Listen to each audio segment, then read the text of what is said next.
dobrodošli na promociju projekta Podcast Centralna priča. Moje ime je Marko Vukojčić i imam tu čast da vas provedem kroz večerašnji program.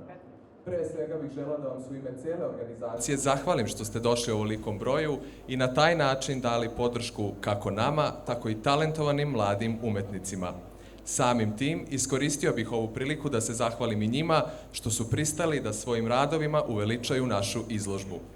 Podcast ove godine slavi svoj 3. rođendan, a ono što ga razlikuje od njegovih ranijih verzija jeste upravo fizičko predstavljanje kojem prisustvujete.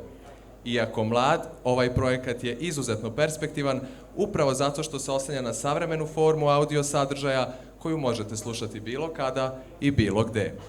Pre nego što se upoznamo sa tajnama snimanja jedne epizode podcasta, čućemo govore predstavnika organizacije. Za početak bih pozvao predsednika Fonovog centra za razvoj karijere, Vasilija Negića, da nam se obrati. Vasilije, izvoli. Hvala, Marko. Dobroveče svima, dragi gosti. Čast mi je i zadovoljstvo da vam ispred Fonovog centra za razvoj karijere poželim dobrodošlicu na prvu premijernu izložbu povodom projekta Podcast. Želeo bih da se zahvalim svima vama koji ste večeras ovde, kao i svim onima koji su na bilo koji način dali svoj doprinos ovom projektu. Želeo bih da se zahvalim Fakultetu organizacionih nauka, zatim svim finansijskim, robnim, nagradnim i medijskim partnerima na čelu sa kompanijama Lukova, Shopster i Infinite Media grupom. Zatim želeo bih da se zahvalim svim divnim sagovornicima koji su učestvovali u epizodama. I za kraj, posebnu zahvalnost dugujemo jednom divnom bračnom paru, gospodinu i gospođi Saši i Vesni Anđić, što su sa nama kroz sve ove epizode bili iza kamere, a večeras ćemo imati čast da gospodina Sašu čujemo i ispred kamere kao sagovornika. Sada bih pozvao koordinatorku projekta Janu Cekić da vam se obrati.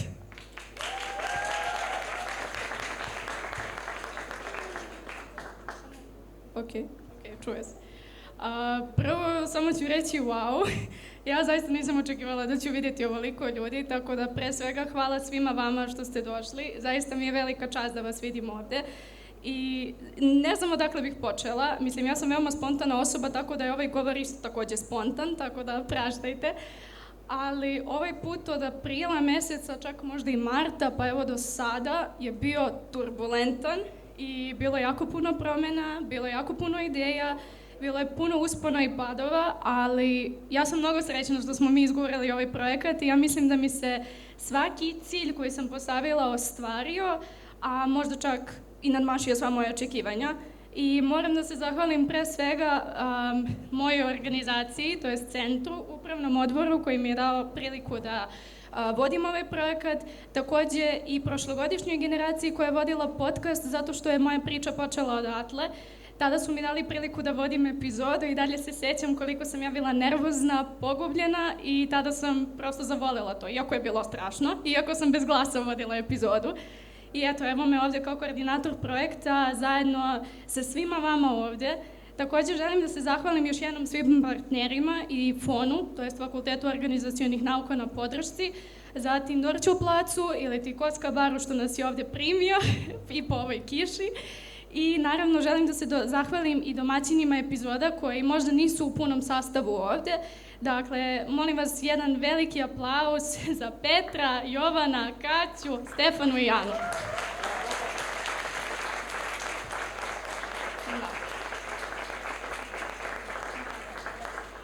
Ja jedva čekam da vidite epizode koje će izlaziti. Izlazit će svakog utorka, počevši od danas, tako da do kraja jula imat ćete puno materijala za gledanje.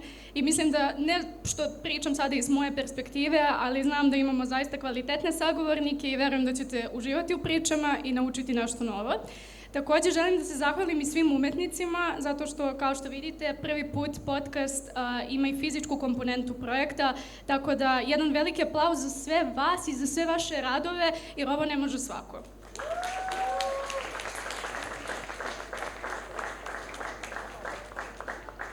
I last but not least, ja ovo ne bih mogla da izguram sama. Iza mene stoji jedan tim prepun divnih mladih ljudi, prepun divnih ideja koje su samo prštale. Tako da, ovo će biti malo poduže, ali opet, praštajte. Ovako, za početak, ništa ne bi bilo moguće, nijedna epizoda ne bi bila moguća bez osobe koja je kontaktirala svakog mogućeg sagovornika, partnera i sve bilo kakve eksterne osobe van organizacije. Znači, osoba koja je maltene osnova za ovaj projekat, tako da jedan veliki aplauz za Petra Jovanovića ispred sektora za korporativni i akademski odnos.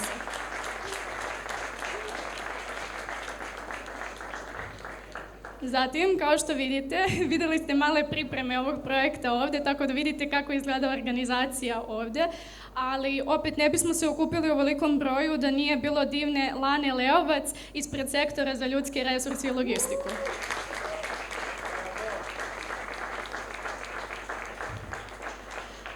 Takođe, nadam se da ste ispratili našu kampanju na Instagramu, da ste videli sve divne reelsove, sve divne zgrade koje smo posetili, takođe farbamo u slobodno vreme, tako da za sve kreativne ideje mi smo tu, ali za njih je zadužena Anja Krstić ispred sektora za marketing i odnose sa javnošću.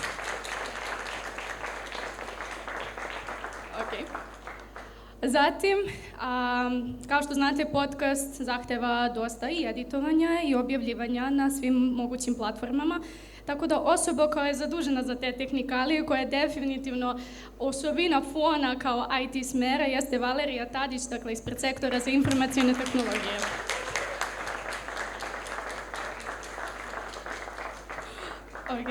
Skupit ćemo se malo.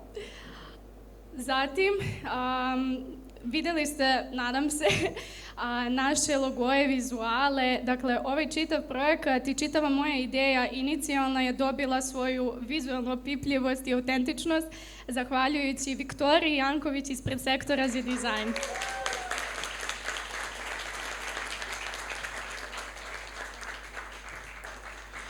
Takođe, ovom prilikom želim da se sad zahvalim i Vasiliju Negiću, koji je zaista bio tu uvek tu, jeste predsednik i jeste da se najavio, ali molim vas aplauzi za njega. Završavam, obećavam. Poslednja osoba je definitivno osoba koja je bila moja desna ruka i rame za plakanje, a pre svega prijatelj.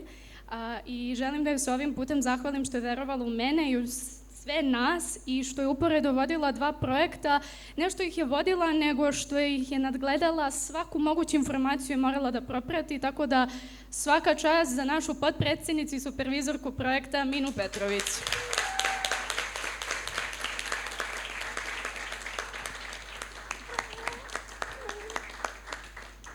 Neću da plačem sad, obećavam. Ali eto, mi smo sada tu. Hvala vam još jednom što ste došli. Ja bih vas pozvala da kasnije, nakon snimljene uživo 6. epizode, pogledate sve ove izložene radove, ima ih podosta i zaista obratite se, priđite umetnicima jer verujem da svako od njih ima neku priču da podeli i hvala vam što ste deo centralne priče i uživajte u ostatku večeri.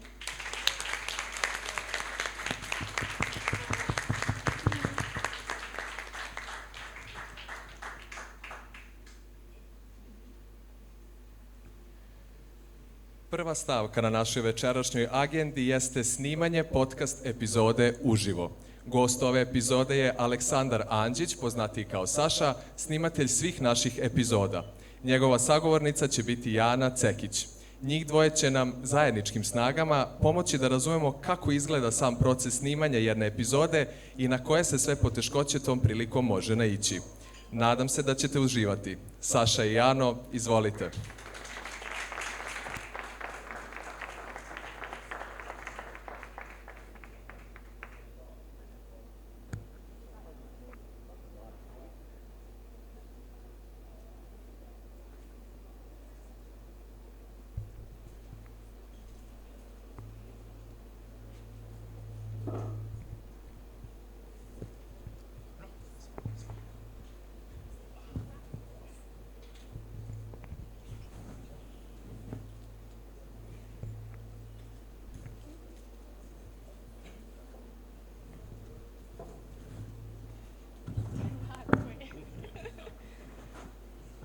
Mislim da se sakrio negde. Ja sam baš htjela da se pitam gde su. Ok. Ovaj put nemamo klapu, tako da li je neko dobrovoljac da bude klapa? Ajde, neko iz prvih redova. Samo da treba da uradi jedan pljesak ispred kamere, ništa više. Verujte mi, zaista iskustva. To. Prva scena. Hvala puno. Ćao svima, dobrodošli u još jednu epizodu podcasta Centralna priča. Danas ćemo... izvinite. Uživo trema emisiju uživo budi tako. Nismo navikli da snimamo uživo, okej. Ići ćemo iz početka. Ćao svima, dobrodošli u još jednu epizodu podcasta Centralna priča. Ovo je 6. epizoda po redu koju snimamo, poslednja za nas, ali definitivno ne poslednji za ovaj projekat. Moje ime je Jana Cekić i danas imam veliku čast da budem domaćin ove epizode, tako da nadam se da ćete uživati. Današnja tema je veoma specifična i nešto što možda niste očekivali.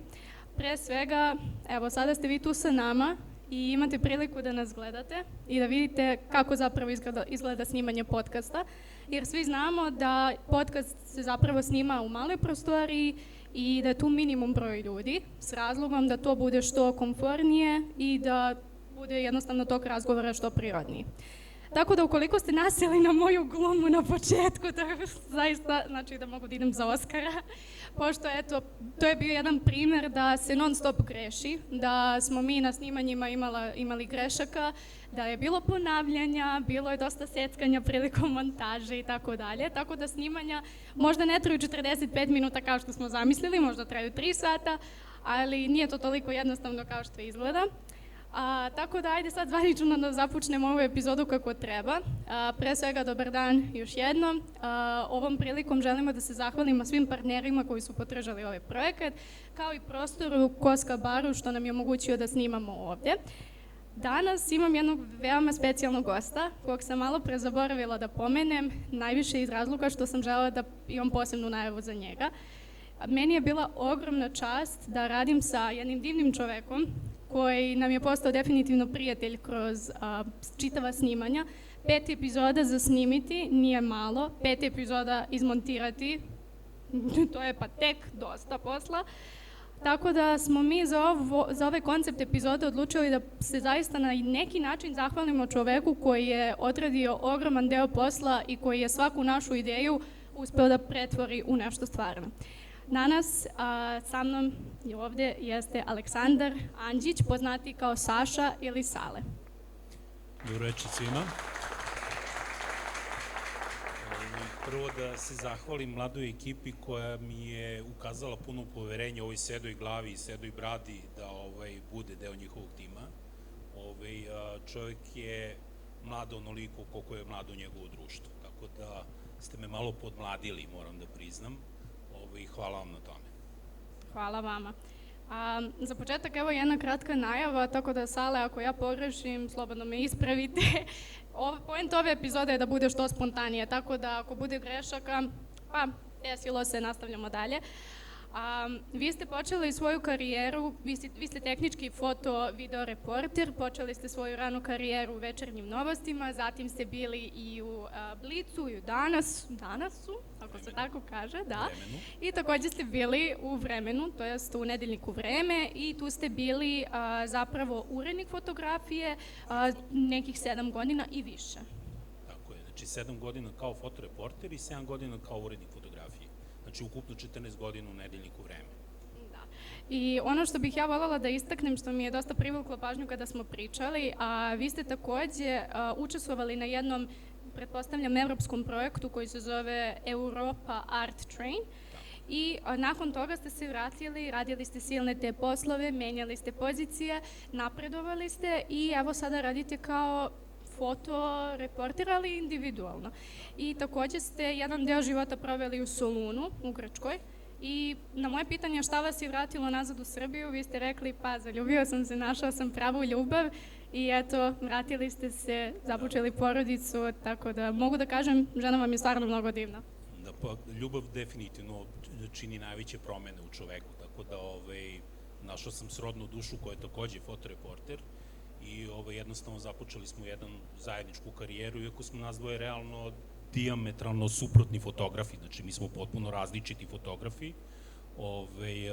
Moja supruga Vesna je 15 godina provela u Radio Slobodnoj Evropi, pre toga radila u mnogim dnevnim i nedeljnim novinama u Srbiji.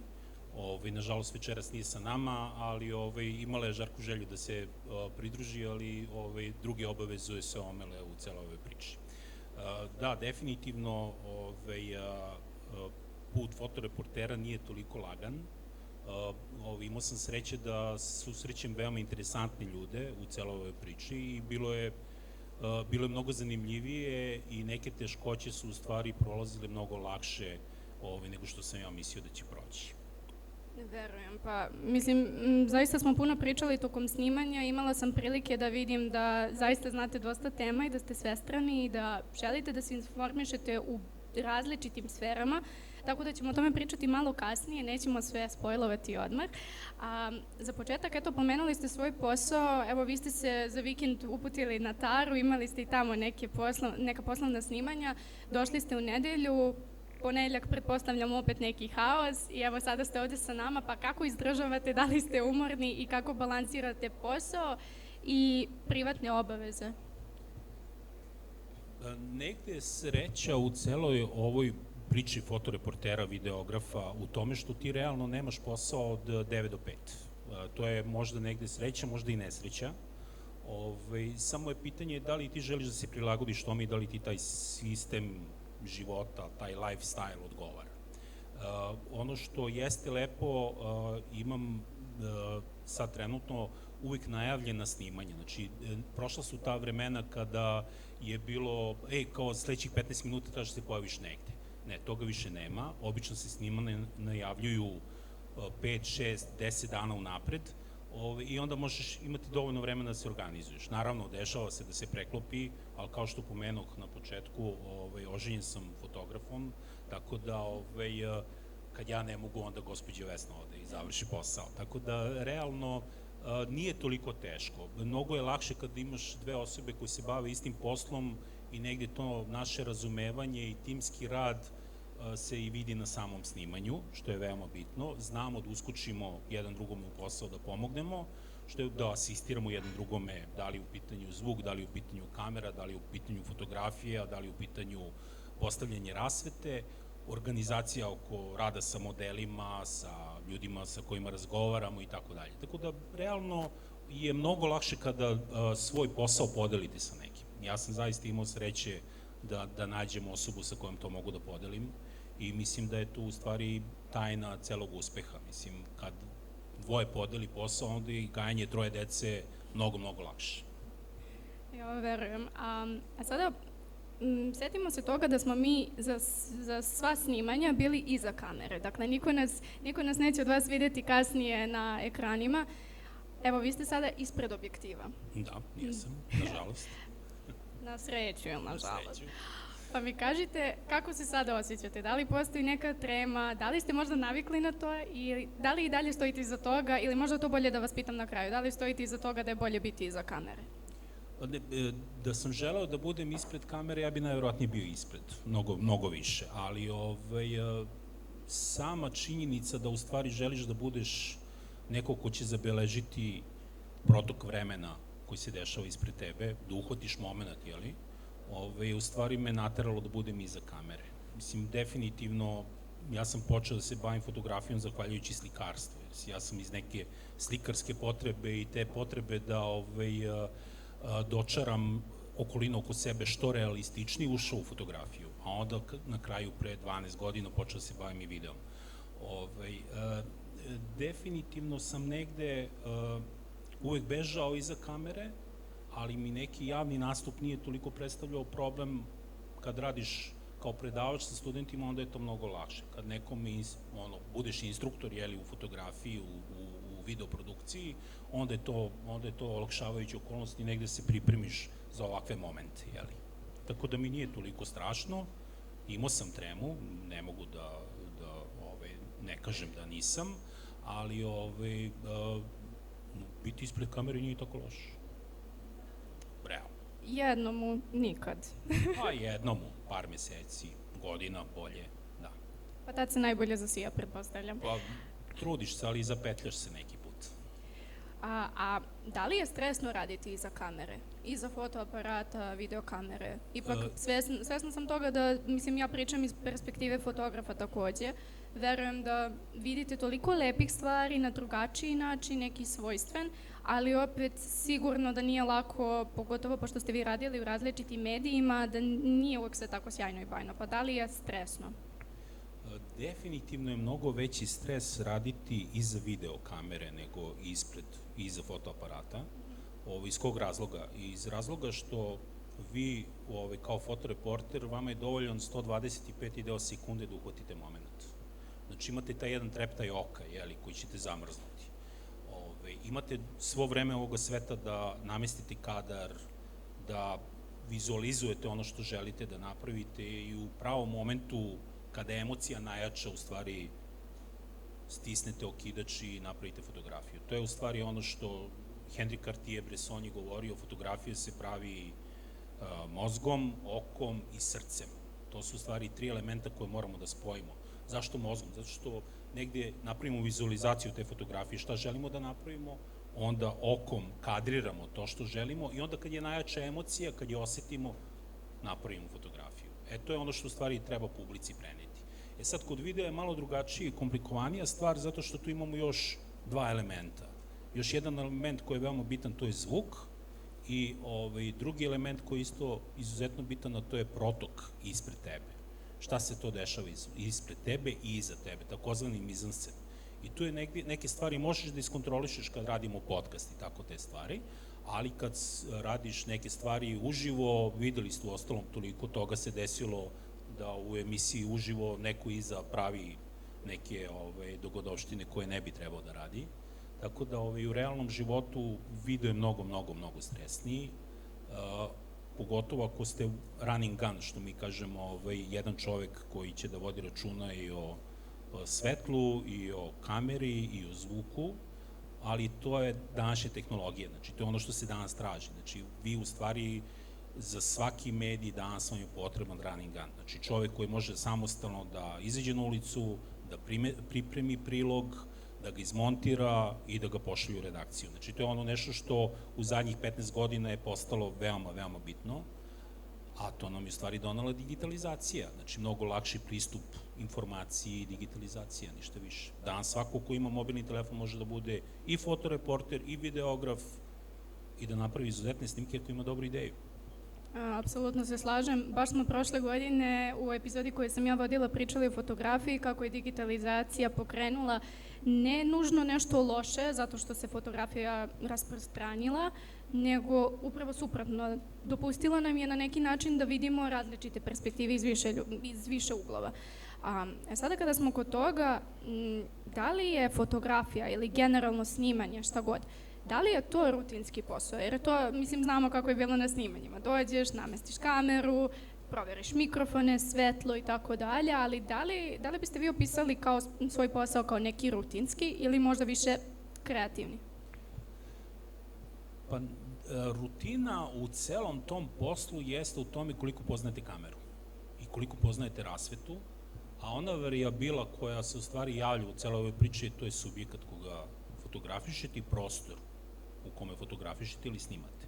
Znači, to je u stvari ona varijabila koju realno svaki put vas tera da nešto novo smislite. Zašto? Zato što prostor utiče na kadar. Subjekat takođe utiče na kadar. Zašto? Zato što imamo onaj problem gde ne odgovara svaki izvor svetla svakom liku. I to je u stvari ono što je uvek izazov. Da vi napravite dobar video snimak i dobru fotografiju sa bilo kime. Tačnije da napravimo dobar portret. Jer zašto mi video? Mi video nekada se zvao moving pictures, pokretne slike, je li tako? Znači mi imamo 25 sličica koje povezane prave 1 sekundu video materijala. Tih 25 sličica za 1 sekundu moraju da budu dobrih 25 fotografija. Isto tako, ako nešto traje 10 sekundi, to znači da imamo 250 fotografija koje moraju da pričaju priču sagovornicima. Sad, to napraviti stvarno nema tu neke previše rutine. Tu više ima osjećaja za kadar, komunikaciju sa ljudima, videti na brzinu koliko koje svetlo prija nekome, tako da rutina bi možda postala posle nekih 50 godina snimanja svaki dan u istom prostoru, sa istim čovekom. Ali kad god menjate prostor, menjate likovi ispred kamere, tu nema rutine, tu ima mnogo više improvizacije. Pa, znači, vi ste u suštini radili sa dosta ljudi, dosta različitih ličnosti, tipova ličnosti. Da li vam je to palo teško? Mislim, da li postoji nešto što vam je možda smetalo, nešto što možda nije bilo protumačeno na pravi način od strane te druge osobe? Da li ste više onaj tip koji se adaptira na osobe ili nešto drugačije? Da budem iskren, nailazio sam na likove na koje je bilo teško fotografisati i još teže snimati. Nećemo da imenujemo nikoga od njih, naravno, ali svako od nas negde izađe sa svojom predrasudom o tome da li je fotogeničan ili nije fotogeničan. Imamo ljude koji su očajni, koji su u ideji kao ljudi, pa ja nikada ne ispadnem dobro na fotografijama. U stvari onda ja razbijem led tako što razgovaram sa njima o tome zašto oni sebe ne vide onako kako jeste. I onda objasnim onaj običan trik koji kažem, čekajte, mi imamo nešto što u nauci dokazano kao Pavlovljev efekat, je li tako? Znači nešto na što je naš mozak navikao. Kako je naš mozak navikao da vidi sebe? Tako što vidi svoj odraz u ogledalu, je li da? Znači ujutru kad se umivamo, kad se brijemo, kad stavljamo šminku, skidamo šminku za devojke, naravno, doduše ima i momaka. Znači da ideja u stvari da mi imamo jednu sliku na koju je naš mozak navikao. Ako mi stavimo novine ispred sebe i pogledamo se u ogledalo, taj tekst u novinama u ogledalu će biti obrnut. Što znači da ako vas ja fotografišem sa tim novinama ispred vas, taj tekst ćete moći da pročitate. Dolazimo do zaključka da je naš mozak navikao na našu obrnutu fotografiju. Neki od nas starih majstora flipnu fotografiju horizontalno i daju vam vaš odraz u ogledalu. U tom momentu ste vi sve srušili barijere. U tom momentu ste vi najbolji fotograf na svetu. Zašto? Zato što ste osobi koju ste fotografisali servirali njihovu naviku, njihov odraz u ogledalu.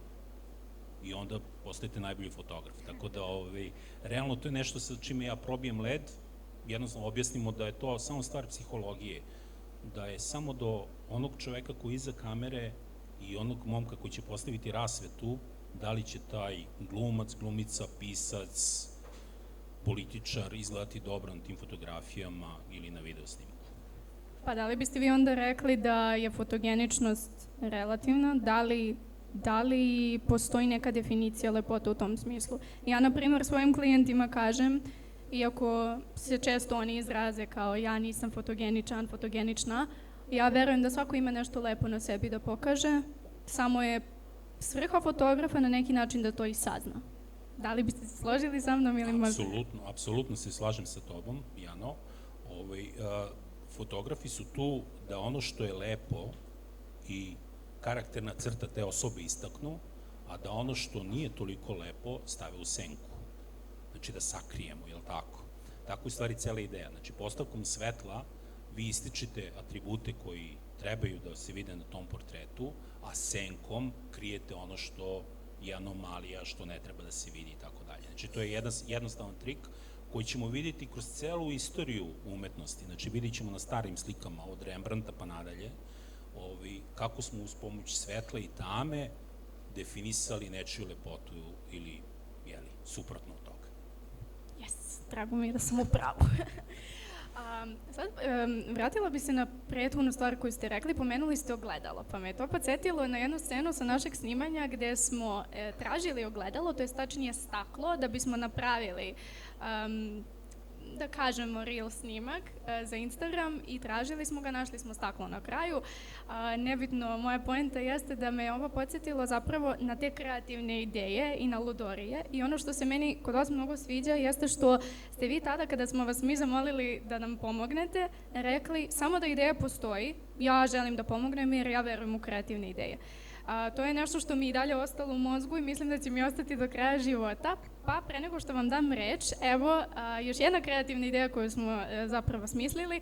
Zamolila bih sve vas, ukoliko imate Instagram profile, da odete na Fonov centar i na Instagram storiju uđete na link ili da skenirate onaj QR kod tamo, ako mogu da zamolim nekog samo da ugasi svetlo da se bolje vidi.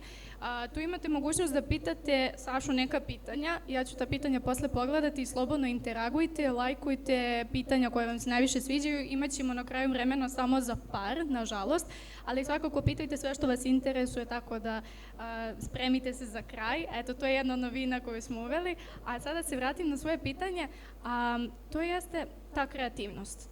Da li je kreativnost nešto što nas čini autentičnim i da li je to nešto što se neguje od detinjstva ili kroz život? Kakva je vaša percepcija povodom toga? Pa, mogu da govorim iz svog ličnog iskustva. Znači, kreativnost ima uspone i padove. Što mi kažemo žuta minuta, pojavilo se ono da nemaš, trenutno nemaš nikakvu ideju kojom bi mogao da nastaviš svoj projekat. Kreativnost je stvar potpuno individualna, ona treba da se hrani svakodnevno. Kreativnost se hrani tako što svako od nas odluči šta mu prija i šta mu donosi nove ideje. Znači, da li je to neko društvo, da li je to odlazak vikendom u neku prirodu, u neki muzej i tako dalje, da li je to jurenje ideja po internetu, ali jednostavno nešto što moramo da hranimo u sebi. Znači, nije nešto što je neiscrpno. Ono stvarno može da istekne i opet može da se pokrene, ili mora da se desi neki jump start. Jump start u mom slučaju se dešavao u više navrata do sada, evo u mojih 33 godine karijere, sam više puta imao uspone i padove u kreativi, ali svaki put kad se uhvatim u tome da je nemam, onda pobegnem malo u prirodu i srećom se to nekako vrati. Provedem vreme sa svojom porodicom i onda te nekako pokrene da imaš neki razlog da budeš kreativan. Da, to je baš lepo čuti. Taj beg u prirodu, verujem da je zaista isceljujuć u tom smislu i da pomaže. U svakom smislu, apsolutno. Sada me zanima, s obzirom da vi sarađujete sa mnogim ljudima, bilo to poznate ličnosti, medijske ličnosti i slično, pa evo i sa studentima, vi ste iza kamere i obično ste vi zaduženi da samo odradite svoj deo posla. U smislu, rečeno vam je da snimite nešto, da nešto izmontirate, šta god. Da li se nekada dešavalo da ste se možda zapitali da li nešto može bolje da se odradi, ali da prosto niste to možda rekli zato što ipak vi ste bili u poziciji da samo to odradite?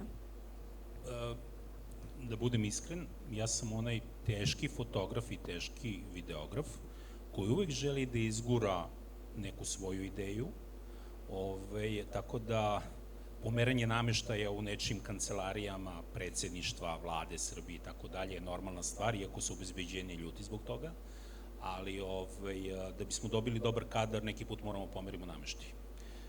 Neki put moramo promenimo sredinu, pa onda da slikamo, radimo intervju na terasi predsjedništva, a ne u njegovoj kancelariji, da izvedemo premijera negde napolje ili premijerku koja je u tom momentu u priči, direktora neke fabrike da stavimo u pogon zajedno sa radnicima u pozadini i tako dalje. Znači, ma koliko to bilo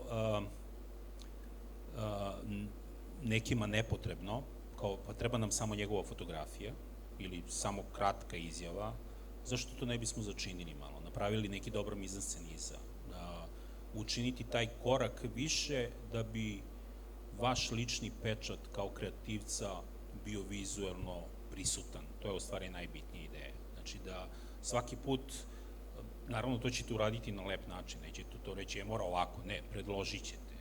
Ali gledajte da uvijek imate 2-3 varijante, znači jedna koja je teško izvodljiva, jedna koja je onako i ona koja je vaša ideja. I onda kad tako plasirate, od 3 stvari ste dali najbolji izbor da bude u stvari vaša ideja. Znači, date nešto što je mission impossible, nešto što je stvarno nemoguće da se uradi, kao tipa, ajmo u helikopter, pa ne možemo helikopter, jeli? Ali onda ne bi bilo loše možda ovde kod kinoprojektora i onda kažemo, ok, daj, uhvatit ćemo tog kinoprojektora, tu nam je 2 vrata dalje, jeli, 3 stepenika više, pa ćemo tamo napraviti intervju.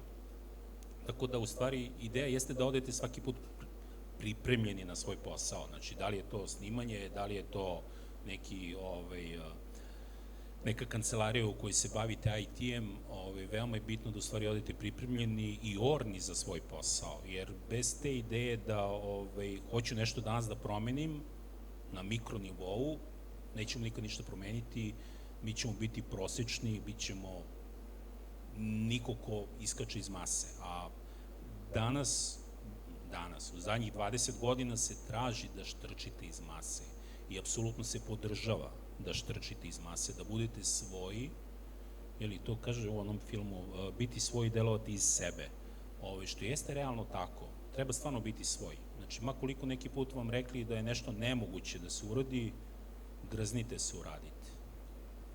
Ako ovo nije bilo confidence boost, ja stvarno ne znam. Što se kaže, skidam kapu, stavljam krunu. Baš mi je drago da smo čuli nešto ovako. A sad pomenuli ste tu pripremu. Da, verujem da je ona ipak donekle zahtevna. Znam, evo, iz našeg iskustva znam da je bitno sve iskomunicirati na vreme, videti gde, šta, kako. Da li je organizacija zapravo najteži deo posla ili možda nešto drugo? Pa, ako imate dobru organizaciju, posao će biti mnogo lakši. Znači, radimo intervju sa nekom osobom, moramo da znamo kako ta osoba izgleda, moramo da znamo čime se ona bavi, moramo da znamo neke detalje o njoj, tipa šta je više prija, šta je manje prija, kako da se obraća, da li je obraćanje direktno u kameru mnogo lakše njoj ili da bude nešto sa strane. To su neke osnovne karakteristike. Osnovne druge karakteristike koje su bitne za pripremu jeste u prostoru u koji dolazite. Da vidite lokaciju. Svaki put kad ste videli lokaciju ili znate kako izgleda lokacija, kuda će da se kreće svetlo, to će biti mnogo, mnogo lakše. Iz tog razloga smo i mi za ovaj podcast probno snimanje napravili na prvoj lokaciji na kojoj smo radili. Da bismo znali šta želimo da napravimo na kraju i kako da improvizujemo i svetla i zvuk, da vidimo koliko će uticati klima, koliko će uticati vrućina u tom prostoru, da li moramo da palimo klimu, da li moramo da je gasimo, koliko imamo refleksa, koliko treba da se vidi dobro pozadnje i tako dalje. Tako da negde priprema, da ne preteram, ali je sigurno više od pola završenog posla. Znači, onih drugih manje od pola jeste vaš skill, znači ono što vi znate, vaša umešnost, način komunikacije sa ljudima, koliko znate da opustite atmosferu, to je veoma bitno, znači nemojte da vam se dešava da ljudi dođu ispred vas i da stanu ko srna ispred farova.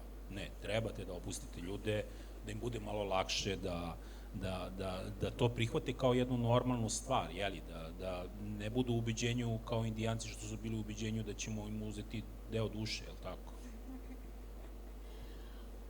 Zanimljivo, veoma zanimljivo. Pa šta biste onda rekli da je ključ jedne uspešno snimljene epizode podcasta? Slobodno koristite naš primer, niko ovde ne sluša, slobodno izgradite ako nešto nije valjalo.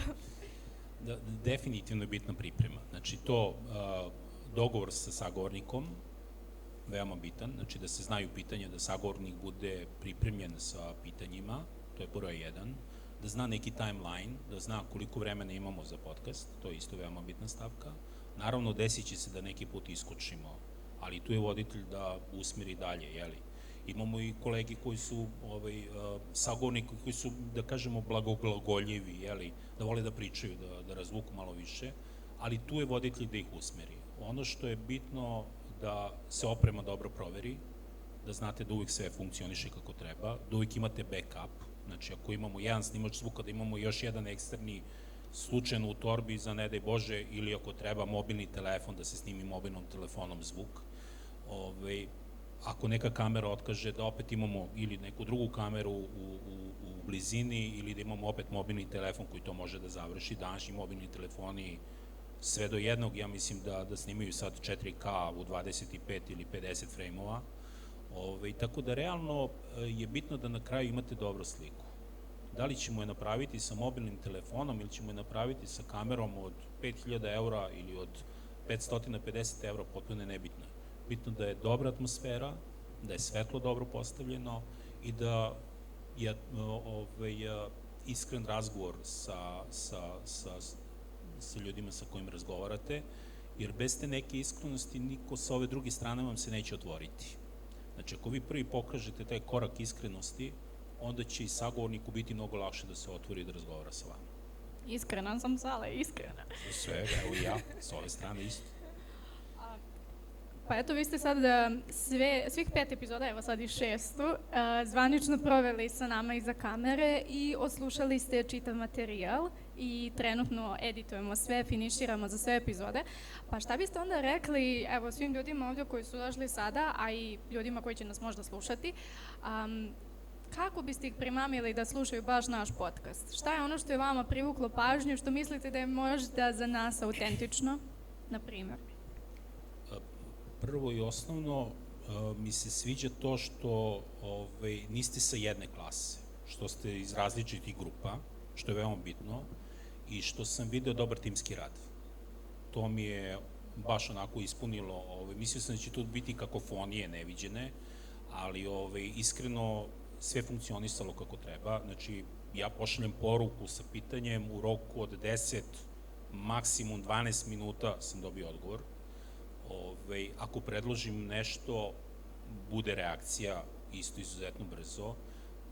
Ono što se meni svidelo, što je bio izuzetno interesantan izbor sagovornika, predlažem da ne preskočite ni jednog.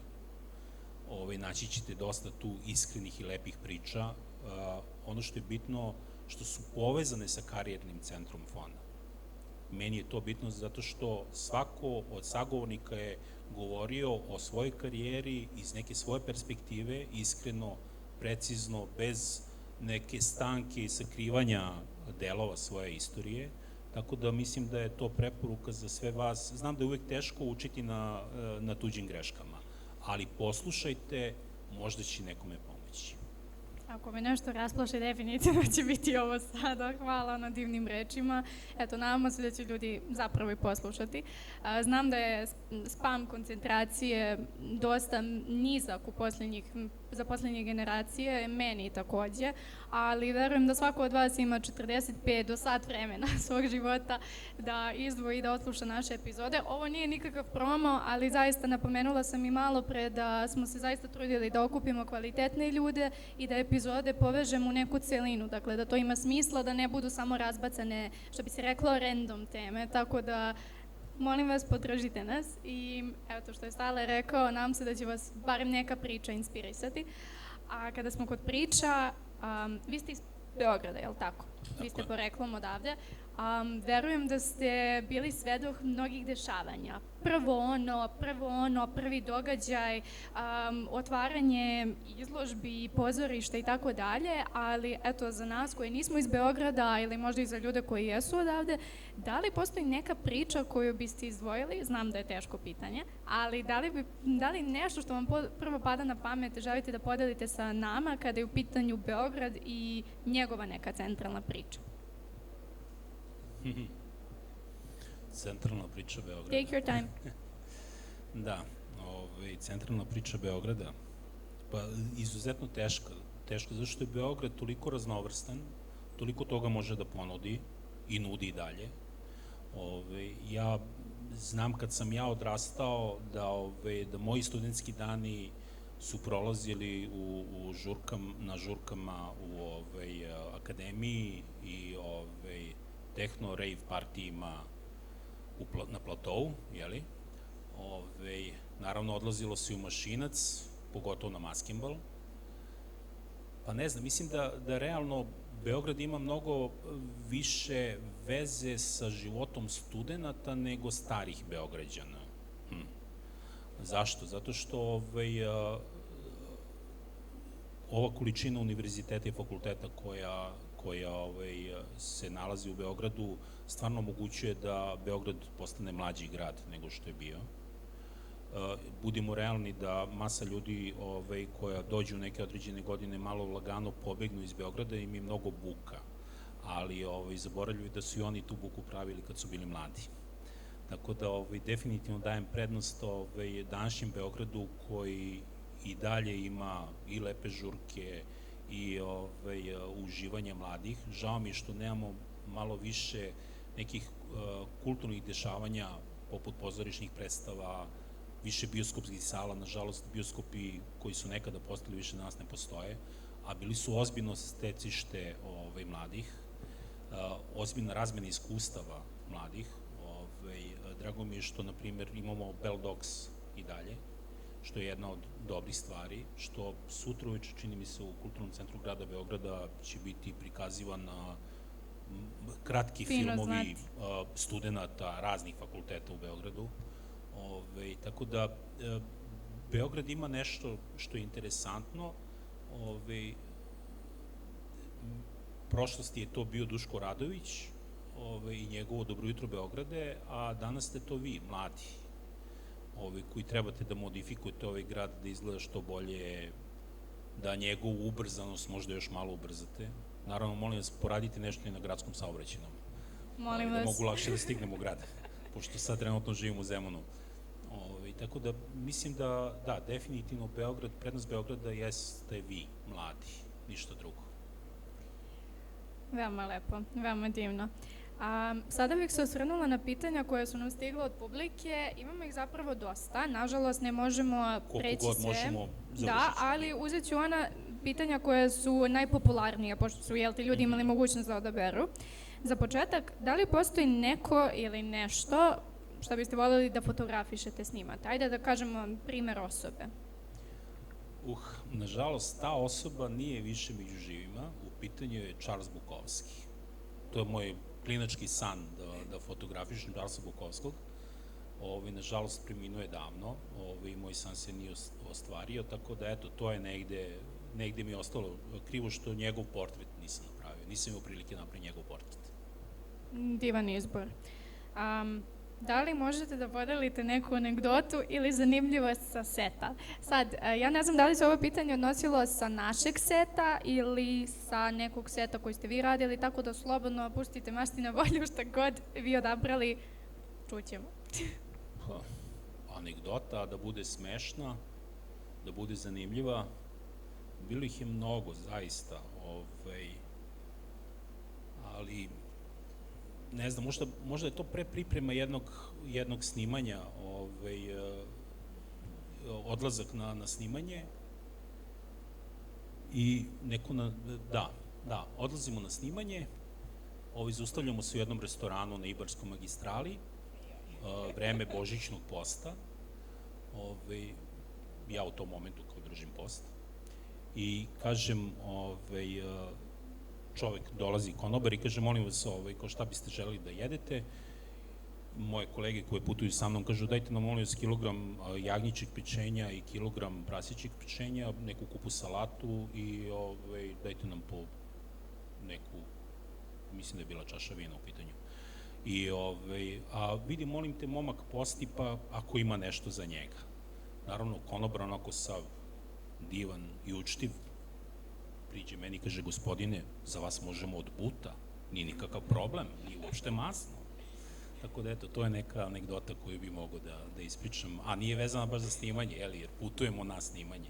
Tako da, u stvari, realno prošla cela ta priča zanimljiva i rado se sećam te anegdote. Bilo je još par njih, uvek su bile vezane za klopu na setu, ali dobro, eto, neka ostane na ovoj. Nećemo spojlovati i ostale, to ćemo nekom drugom priliku. Možda za sledeću sezonu podcasta, ako nam budete zvaničan gost. Rado. Ok, još jedno, mislim, evo, izdvojila bih još možda i 3 pitanja, zato što imamo vremena.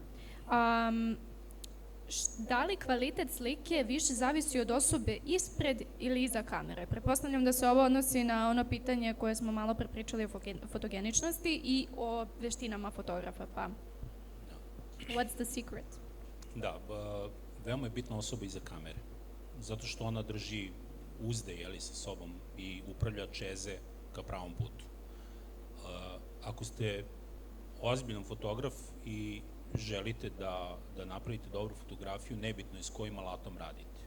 Znači, nebitno je da li ćete raditi sa kutijom za cipele ili konzervom od piva i unutra staviti jedan komad negativa i napraviti pinhole kameru od toga, ili ćete koristiti najskuplju moguću kameru, jer kamera ne pravi fotografije. Fotografije pravi fotograf, onaj koji se nalazi iza kamere. A subjekt koji se nalazi ispred je deo, u stvari, cele te priče i samo je umešnost fotografa kako će uklopiti model, ili sagovornika u kadar. Jedan moj dragi kolega koji danas živi u Čikagu je uvek govorio za fotografiju da su bitne 3 stvari. Stvar broj 1 je lokacija, stvar broj 2 je lokacija i stvar broj 3 je lokacija. Znači, ako imate dobru lokaciju, nebitno je ko će da stane ispred vaše kamere.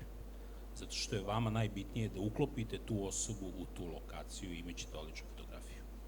Znači, zaključak, ko zna pravilo trećine, nije toliko bitno. Da se razumemo, pravila u fotografiji su napravljena da bi se kršila. Apsolutno se slažem. Znači, to je nešto veoma bitno. Bitno je da znamo pravila, ali je bitno i da znamo kada da ih prekršimo i zašto ih kršimo. Ako ih kršimo zbog estetike, naravno da ćemo prekršiti. Znate da smo uvek govorili o tome da mora da bude horizontalna kamera. Uvek svi kad radimo, prvo što uradimo nivelaciju kamere, a onda se pojavi Dutch kadar, koji je nakrivljen. Dutch kadar, šta ćemo? I prihvatili smo ga. I imamo u filmovima i dalje, i na fotografiji imamo onu varijantu gde nam, a zašto vam horizont malo ističe sa slike? Čuveno pitanje publike. Zato što tako trebalo da bude. A da li se fotograf rađa ili se stvara tokom vremena? Pa ne mogu da budem 100% siguran u izjavi da se rađa, iz razloga što imam dosta kolega, znam, koji su fotografijom počeli da se bave u 30-im, kasnim 30-im i odlični su fotografi. Imam kolegu koji je počeo da se bavi u 50. godini sa fotografijom i stvarno je odličan fotograf. Znam filozofska pitanja, Sale, šta ćemo? Da. I ovo poslednje pitanje koje bih izdvojila iz ove grupe pitanja, šta mislite o videogenerativnom AI-u, to je veštačkoj inteligenciji, i kako će ono uticati na posao videografa? AI je neminovnost, pod broj 1. Pod broj 2, mislim da je tu da nam pomogne. Ono što definitivno iz mog ličnog iskustva jeste da, na primjer, ja koristim AI da bi mogao da sklonim noise koji mi se nalazi u zvuku. Imali smo situaciju I potpuno dobro to radi. Generisati video materijal sa AI-em, to još nije baš toliko kvaliteta, ali 2-3 godine imaćemo sigurno 4K rezoluciju bez ikakvih problema. Sve zavisi koliko bude u stvari softver, to jest AI bude dobro učio, koliko bude primjera mogao da prouči i onda će sigurno naučiti nešto da to primeni. Autentičnost čoveka kao umetnika neće moći da se reprodukuje. To je definitivno. Znači, veštačka inteligencija će moći da stvori, da kažemo, da stvori nešto samo zahvaljujući tome što je videla iskustvo onoga što je čovek napravio do tada.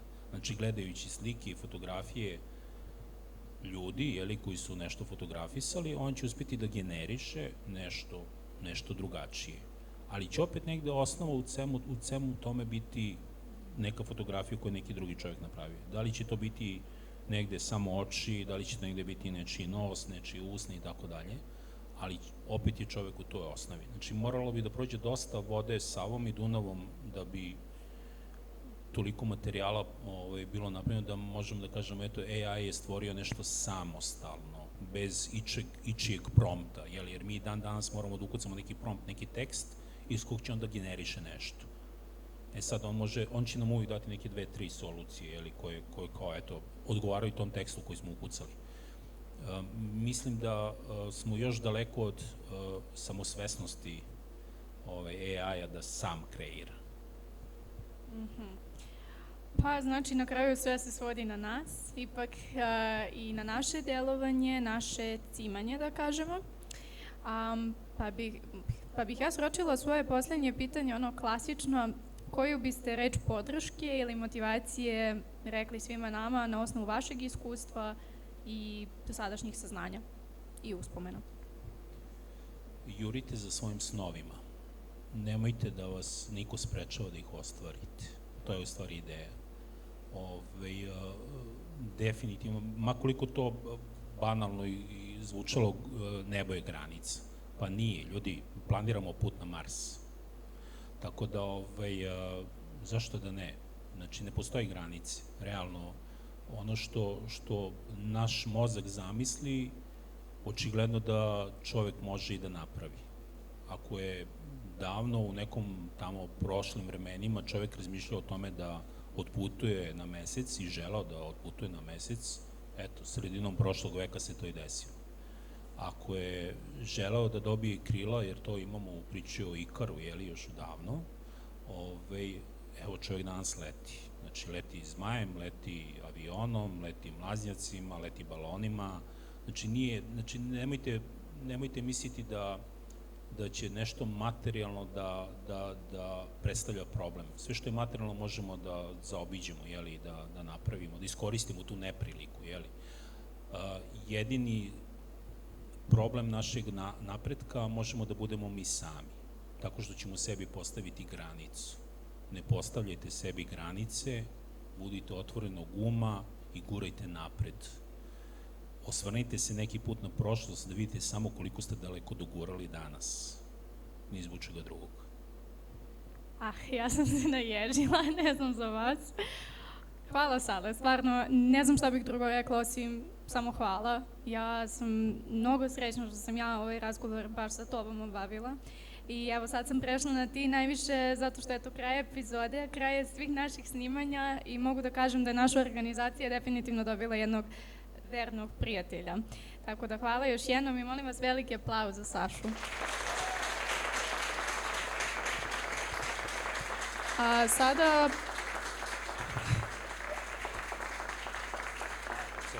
Hvala, deco, puno. Hvala puno.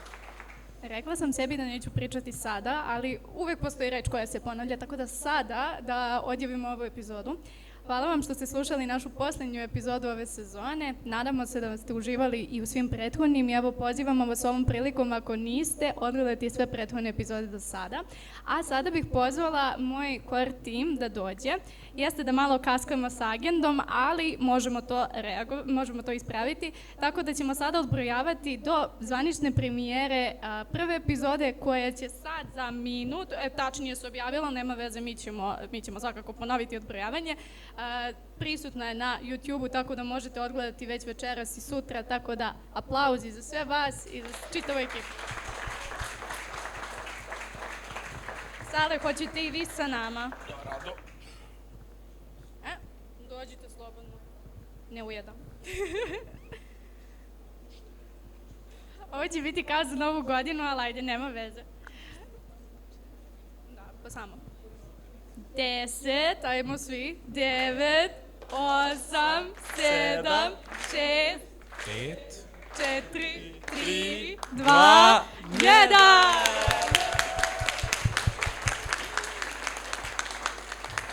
Sad zvanično možete da gledate i sad ću prepustiti reč našem dragom Marku.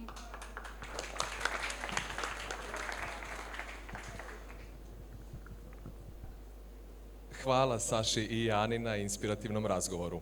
Nastavljamo dalje sa programom i imali smo priliku da čujemo najavu prve epizode koja je premijerno objavljena u 19:30 časova i koja će, kao i sve ostale, biti dostupna na našem YouTube kanalu, Deezeru i Spotifyu. Gošća ove epizode je bila Jelena Lena Stefanović, a njen domaćin je bio Petar Jovanović. Tema je bila vezana za putovanje i upoznavanje različitih kultura, a naziv same epizode je Putovanje za 50 minuta. Epizodu ćete u celosti odgledati sami, a sada ćemo zajedno pogledati neke isečke i vidjeti kako je snimanje ove epizode izgledalo iza kamere.